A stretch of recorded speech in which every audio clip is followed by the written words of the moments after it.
আমরা বদনজর নিয়ে প্রায় কয়েকটা ভিডিও করেছি।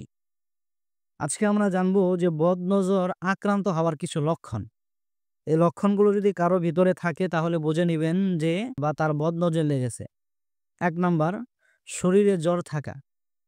কেমন জ্বর? এমন জ্বর যে থার্মোমিটারে না ওঠা। এ ধরনের অন্য কোনো অসুখ থাকা কিন্তু মেডিকেল টেস্টে ধরা না পড়া। ২ নম্বর, একের পর এক রকমারি সব অসুখ লেগেই থাকা। একটা অসুখ ভালো হতে না হতেই আরেকটা শুরু হওয়া। ৩ নম্বর, সাধারণ রোগব্যাধি যেমন সর্দি, কাশি, জ্বর, ডায়রিয়া ইত্যাদি দেখা দিয়ে দীর্ঘদিন চিকিৎসা করেও তা ভালো না হওয়া, ঔষধে কাজ না করা। ৪ নম্বর, পড়াশোনা বা কাজে মন না বসা, নামাজ, ফিকিরে বা নামাজ জিকিরে আগ্রহ হারিয়ে ফেলা, কিছুতেই মনোযোগ দিতে না পারা। ৫ নম্বর, প্রায়ই শরীর দুর্বল হওয়া বা শরীর দুর্বল থাকা, বমি বমি ভাব লাগা। ৬ নম্বর, সবসময় ঘুম ঘুম ভাব, সারাদিন হাই ওঠা। ৭ নম্বর, চেহারা মলিন, ফ্যাকাসে বা হলুদ হয়ে যাওয়া, চেহারায় লাল ছোপ ছোপ দাগ হয়ে থাকা। ৮ নম্বর, ক্ষুধা লাগা, খাবারের রুচি না পাওয়া। ৯ নম্বর, অহেতুক মেজাজ বিগড়ে থাকা। ১০ নম্বর, বুক ধড়ফড় করা, দম বন্ধ হয়ে যাওয়া।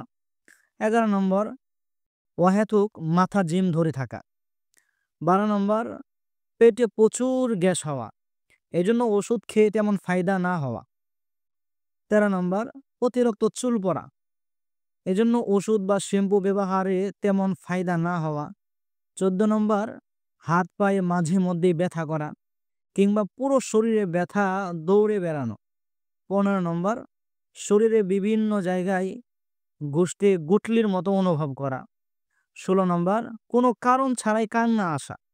১৭ নম্বর, আত্মীয় স্বজন বা বন্ধুদের সাথে দেখা করতে ভালো না লাগা। ১৮ নম্বর, ব্যবসা, চাকুরি, আয় রোজগারের ঝামেলা লেগেই থাকা, কোনোভাবেই উন্নতি না হওয়া। ১৯ নম্বর, যে কাজে ভালো দক্ষতা বা অভিজ্ঞতা রয়েছে সেটা করতে গেলেই ঝামেলা বাঁধা কিংবা অসুস্থ হয়ে যাওয়া। ২০ নম্বর, স্বপ্নের মাঝে বোরকা পরা কাউকে দেখা, যার শুধু চোখ খোলা থাকে কিংবা লাল চোখওয়ালা মানুষ দেখা। ২১ নম্বর, স্বপ্নে মরা মানুষ দেখা অথবা নিজেকে মৃত অবস্থায় দেখা। কয়েকটি লক্ষণীয় বিষয়। উল্লেখিত বিষয়গুলো এমন না যে শুধু বদনজরের কারণেই এসব হয়, অন্য কারণেও হতে পারে। যেমন এর কয়েকটা জিন আক্রান্ত হওয়ার লক্ষণের মাঝেও পাওয়া যাবে। এক্ষেত্রে রোগীর অবস্থা বা অন্য সমস্যাগুলো দেখা। বিশেষ করে এই লক্ষণগুলোর মাঝে সবগুলোই যে মিলতে হবে এমন না। যদি অল্প কয়েকটা মিলে তবে কম। আর যদি অনেকগুলো মিলে যায় তাহলে বুঝে নিতে হবে যে নজরের সমস্যা অনেক বেশি আছে। আর স্বপ্নের বিষয়গুলো যদি মাঝে মধ্যেই দেখা যায় তাহলে বদনজরের সমস্যা আছে বলে ধরে নেওয়া যাবে। অন্যথায় আউযু বিল্লাহ পড়ুন এবং চিন্তা বাদ দিন। কারো যদি বদনজরের অল্প কিছু লক্ষণ মিলে যায় আর পাশাপাশি জিন আক্রান্ত হওয়ার কিছু লক্ষণও মিলে যায় তাহলে সম্ভবত তার উপর জিনের নজর লেগেছে। এটাকে আমাদের দেশে বাতাস লাগা বলা হয়, বা এটাই তো বলে বাতাস লাগা। এই জিনের নজরের ক্ষেত্রে আরো কিছু সমস্যা হয়, যেমন বাচ্চাদের অহেতুক খুব ভয় পাওয়া, অস্বাভাবিক কান্নাকাটি করা, বড়দের ক্ষেত্রে এমনটা হওয়া যে আশেপাশে কেউ আছে কিংবা ঘরে কেউ না থাকা সত্ত্বেও ছায়া চলাচল করতে দেখা, রাতে ঠিক মতো ঘুম না হওয়া, ওয়াসওয়াসা বেড়ে যাওয়া ইত্যাদি।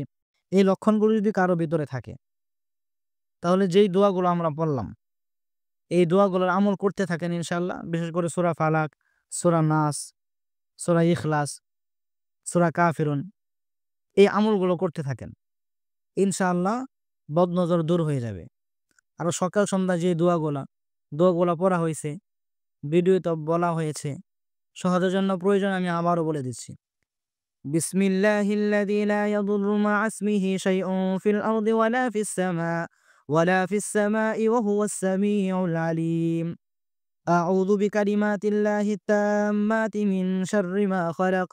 আউযু বিকালিমাতিল্লাহি তাম্মাতি মিন কুল্লি শাইতানিন ওয়া হাম্মাতিন ওয়া মিন কুল্লি আইনিন লাআম্মাতিন।